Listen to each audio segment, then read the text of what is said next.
On today's show, summer heats up. So does fishing fun if you're willing to wrestle the weeds. Rock climbers put feet on the ground to help a Minnesota state park.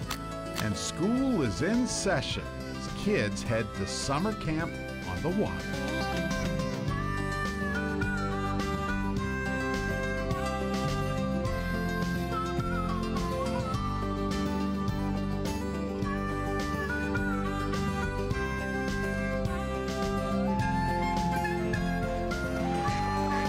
Minnesota Bound, presented by Connecticut Water Treatment Systems.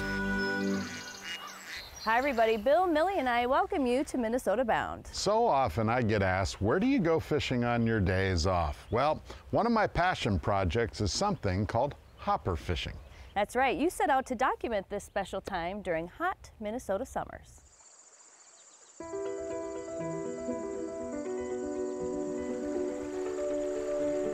This is called the driftless area. Almost every valley has a trout stream in it. It's pretty special because it's kind of unknown still.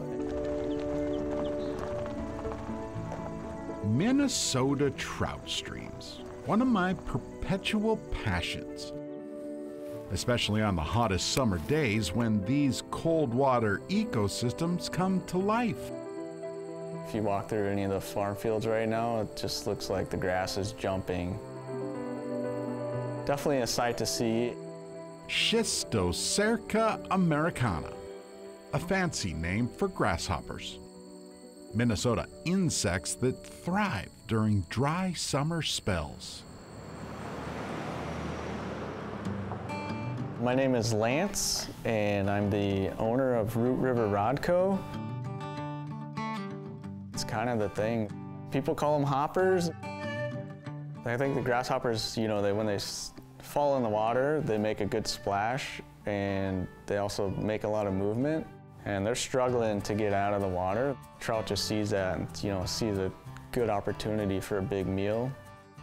Exactly why every August, we're getting real close. I try and tie up a few homemade hopper flies. That will fish. Somewhat ugly, but certainly suitable for the task. Do you hear the grasshoppers? They're everywhere. Many summer streams run void of anglers. There's a reason. Maybe this is why people don't hopper fish. Wrestle your way past head-high thistle and itchweed. They're gonna be here. And all that is hopper season lures you in. I cast where heavy grass hangs close to the water. Fish is gonna be right there. The perfect ambush spot for wary brown trout. It's hiding right there. You can hear the screams of 1,000 little grasshoppers.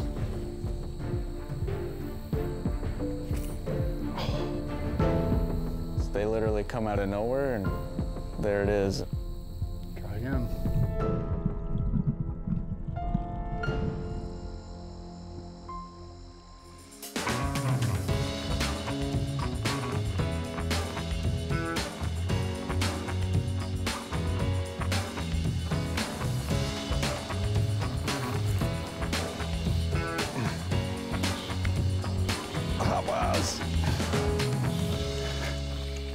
Cue the music. Oh my gosh. It's hot, it's sunny. You can hear the bugs. Look at that.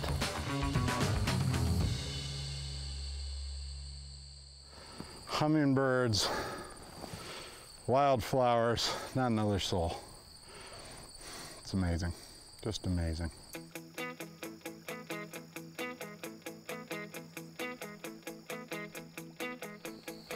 This is the definition of hopper water, right? An environment where good casts lead to lots and lots and lots of willing fish. The water is so clear, it's like it's floating.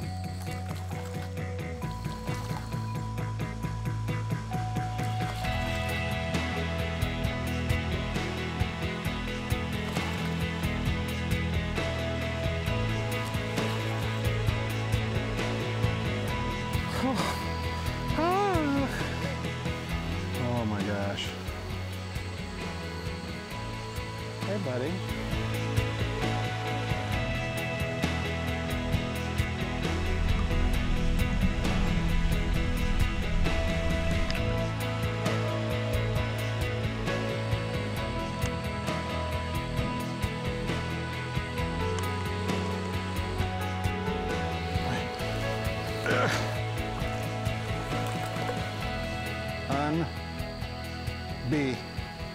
Unbelievable.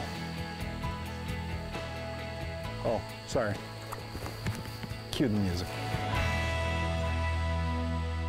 The sweaty summer season of hoppers. Here we go. A time of always just one more. Whee!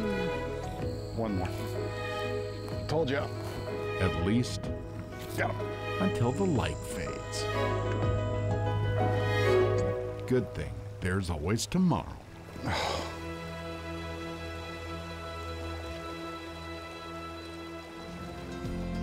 Minnesota Bound is brought to you by Connecticut Water Treatment Systems, Star Bank,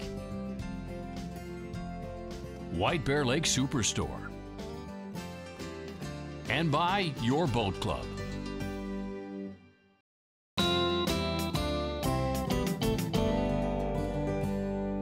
Blue Mound State Park is known for both its bison herd and also its rock formations. But as photojournalist Kyle Heidenreich found out, the park is getting a reputation for its volunteers too.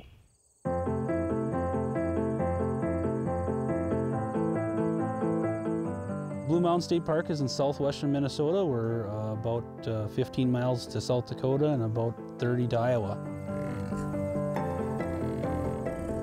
Part of the reason the prairie here was protected over the years from agriculture is that this bedrock sticks up here and is incredibly hard to farm.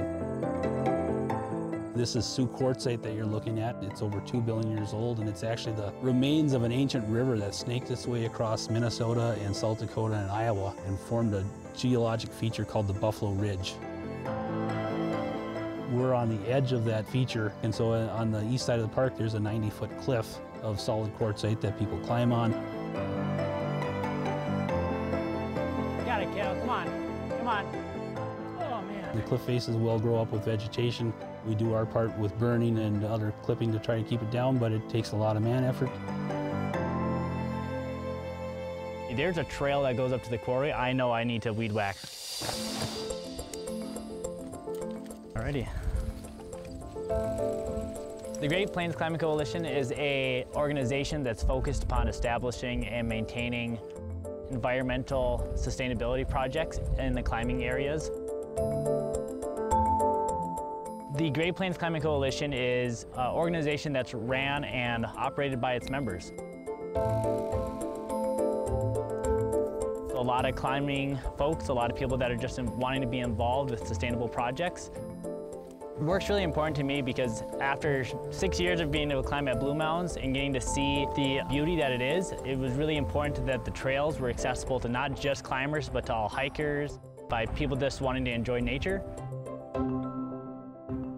So weed whacking, I'm really just gonna start right here and just kind of work up to that path up to there.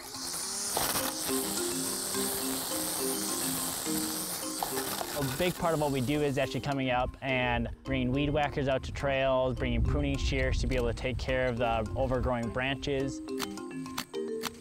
The state park gradually takes care of just this hiking trail. So right now it kind of looks like a little deer trail. What I want to do is kind of open it up a little bit to make it more walkable.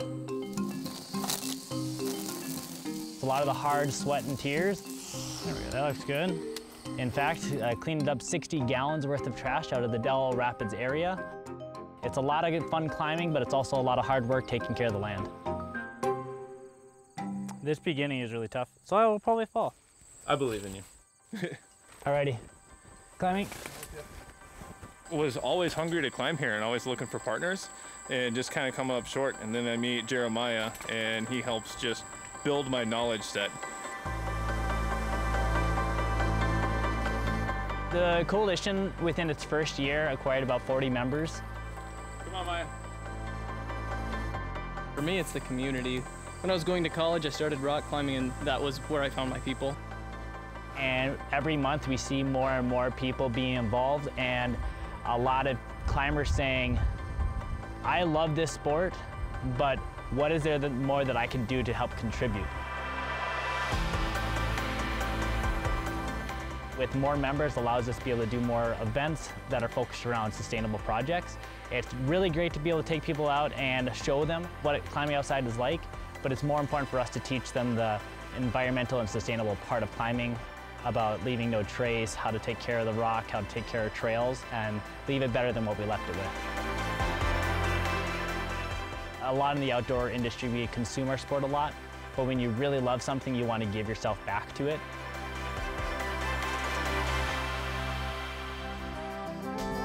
Still ahead, we go below as Minnesotans celebrate life underwater. But first, summer camp fun through the eyes of this fishing mentor. Closed captioning provided by Radco Truck Accessories. When it comes to summer camps, kids have all sorts of choices these days. Travis Frank discovered one unique camp that was a brainstorm of a local fishing guide.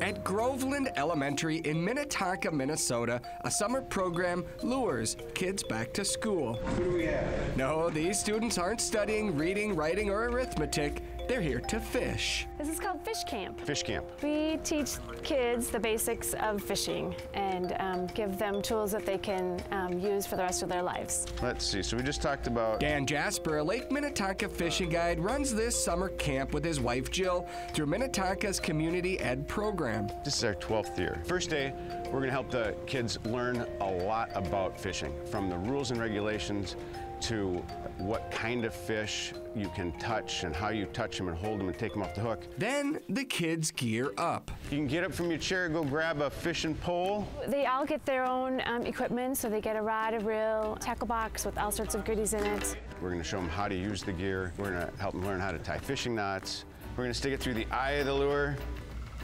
We're gonna wrap it around how many times? And then slide this up.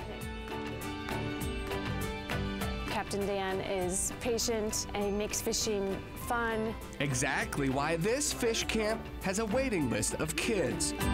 Some kids, like Noah Stockham, even return to camp to help Dan teach. Yeah, I'll tighten up that drag for you in a minute. He's been very helpful in helping the kids. Button down.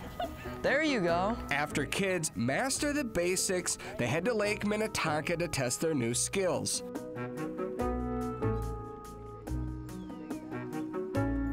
And this one, it looks like a little pop or jig, you know, like, see that how I snap it and I move it? Okay. And it gives a little twitch like it's dying.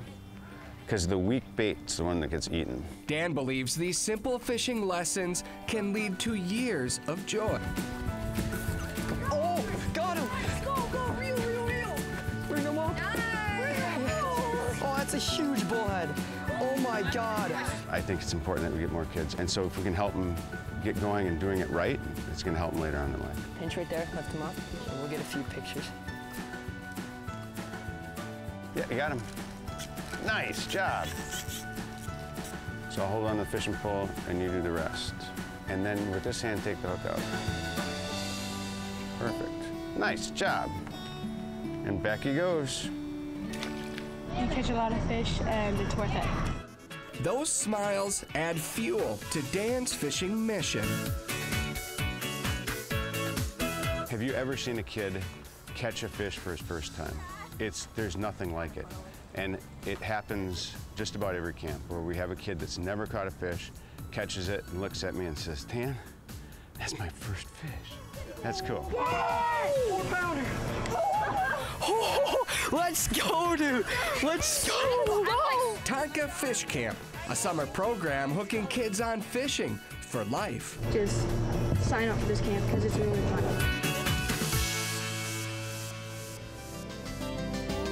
Minnesota Bound is brought to you by Game Fair. Visit Brainerd. And by Totem Resorts, the premier destination for world-class fishing.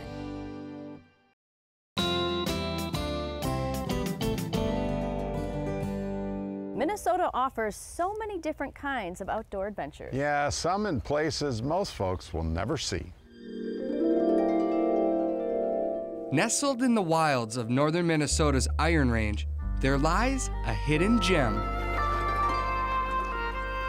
Lake Orbegon, near the town of Gilbert, Minnesota, pays homage to the area's mining history while boasting many beautiful sights. The most surprising of which lies below the surface of this crystal clear water. It's summer, and an annual event called Scuba Palooza has drawn in scuba divers and adventure seekers from across the Midwest. Scuba diving is an adventure. Every time you go, every destination you go, it's an adventure.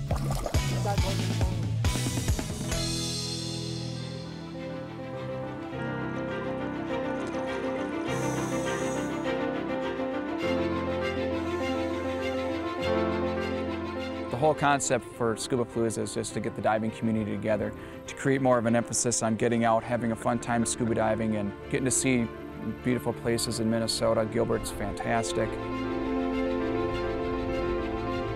They come to explore this stunning body of water. Lake Orbegon is one of the best diving lakes in Minnesota with a lot to see. A natural marvel created by man. Back in the late 1800s, this lake didn't exist. Instead, it was bare land full of precious iron ore. With muscle and machine, a pit mine hundreds of feet deep was carved into the landscape. When mining ended, flooding took over and a lake was slowly born. Hence the punny name, Lake Orbegon, a new gem for underwater exploration. You know, typical lakes are muddy, and your visibility in Minnesota can be, 5 to 10 feet. When you get to these iron ore pits, specifically Lake Orbegon here, visibility is fantastic. 20, 25, 30, 35 feet. Lake Orbegon provides divers with the clear water. Event director Steve Philbrook sends them on a treasure hunt below. It's a medallion hunt. We set 15 medallions. If you find one, you can win some great prizes. For the divers on this treasure hunt, the lake offers a lot to explore. There's a lot of different things to see, a lot of aquatic life.